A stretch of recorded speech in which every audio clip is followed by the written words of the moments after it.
দর্শন করতে এলো ওরা ওই বাচ্চারা ছাড়ে নাই ওই আমি আর বিশ্বাস না একটা মসজিদের ইমাম সে 50 জন মানুষের শিক্ষা দিয়েছে কোরআন পড়া সে কিভাবে এই কাজ করলো আপনার কাছে আমি ফাঁসি চাই ওই আমার 5 বছরের বাচ্চারা ছাড়ে নাই ওই দর্শন করতে হয় আল্লাহর ঘর আল্লাহর ঘরে সে কিভাবে সে কাজটা করলো।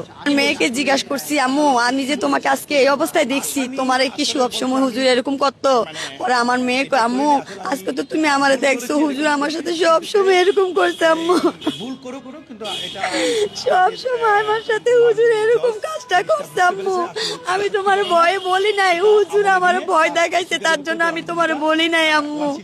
আমি কি বলবো বলার ভাষা নাই। আমি আদালতের কাছে চাই আমার মেয়ে দর্শনকারীর সঠিক বিচার চাই, সরকারের কাছে আমি সঠিক বিচার চাই, সরকার যেন মৃত্যুদণ্ড দেয়, এটাই আমার কাছে কামনা। আজকে আদালত প্রাঙ্গণে